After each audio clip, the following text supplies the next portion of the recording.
Кызыл Октябрь Жалал Абад облусунун Базар Коргон районундагы айыл Кеңеш айыл округунун курамына кирет.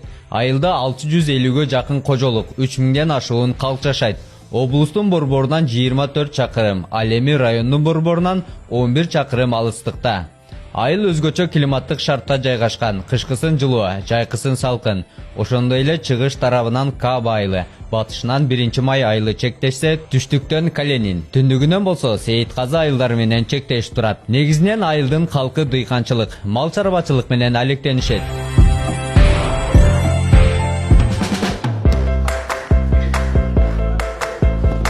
Бул айылдын депутаты Болот Жуманазаров. Айылдын көйгөйүн аз да болсо чечүү максатында жаштарды спортко үндөп, айылга футбол аянтчасын куруп берген.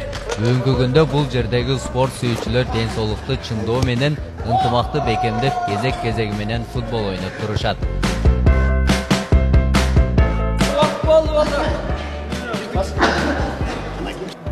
Болот ага, айтсаңыз, бул идея кандай келди сизге? Ошону айылдын жаштарына шарт түзүп койсуз. Ар бир айылда, ар бир үй бүлөдө өзү алдына койгон жакшы максат бар. Анан ошол максатка жетиш үчүн план түзөткөн да. Мен да бул стадиондагы аянтчада өзүнүзү куруп койгон жок. Мага себеп катары, максат катары айта кетип турган болсом, мен өзү ушул мектеп убагымда эле алдыга жакшы максат кылдым эле. Ушул мектеп бүткөндөн кийин чоң окуу жайга тапшырсам, окуу жайды бүткөндөн кийин бир чоң жакшы бир бизнестин жолунда же мамлекет кызматында иштесем, анан ушу айылым үчүн, элим үчүн, жаштар үчүн жакшы бир жардам тийсе деп максат кылып жүрөтмүн. Ошол максаттарым ишке ашып, 2018-жылды президентибиз аймактарды өнүктүрүү жылына деп жарыялаганына байланыштуу биз дагы ошол четте карап турбай, өзүбүздүн салымыбызды ошол кошойлу деп, анан жаштардын дагы ошол мини футболго кызыгуусу абдан күчтүү болгондуктан ушул аянтчаны куруп калдык. Башта айылда мындай футбол аянтчасы жок эле да? Ооба, башта мындай аянтча жок эле, ошого азыр Кыргызстан жаш шарт түзүп берипсиз да? Жаштардын каалоо тилеги, муктаждын эсебинен ушул нерсе куруп жатат. Мына азыр экөөбүз бир командада ойнодук. Эми айылдын депутаты болсоңуз дагы, ушу жаштар менен футбол ойноп турат экенсиз. Футболго кызыгат окшойсуз өзүңүз, а? Ооба, футбол азыркы күндө бир эле мага эмес, жалпы Кыргызстан жаштары, кыргыз эли өзүң көрүп атасыз, кече жакында Ортозада Кыргызстан 3-1 утулган, жалпы эле кыргыз эли аябай сүйүнүп турган учурубузга кызыгуу абдан жакшы, өзүм да ойноп турам жаштар менен кошулуп. Бул ден соолукка да аябай пайда го. Ооба, Болот ага туура айтасыз. Мына азыр Кыргызстан футбол боюнча курама командасы аябай жакшы кетип атат, мен ойлойм.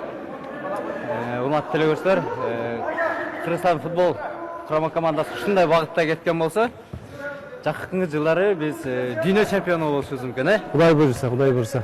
Казбек жүрсөң, азыр бул балдарга тоскоол болбой, ал жакта разминковатан велосипедтери барбы, ошол жака барып айтышсак, э? Жүрүң.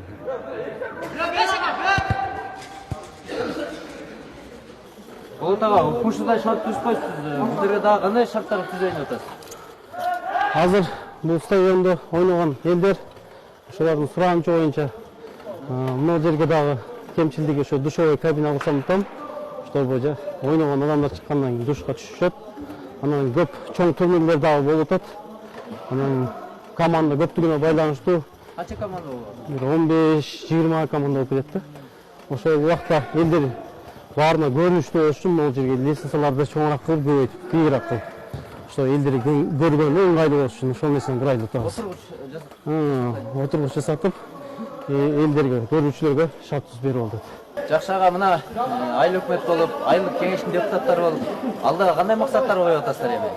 Бүгүнкү күндө ошо элдердин суранычы боюнча айыл өкмөт, айылдык депутаттардын биргеликте ошо элдер көбүнчө азыр бала бакчага муктаж болуп атат.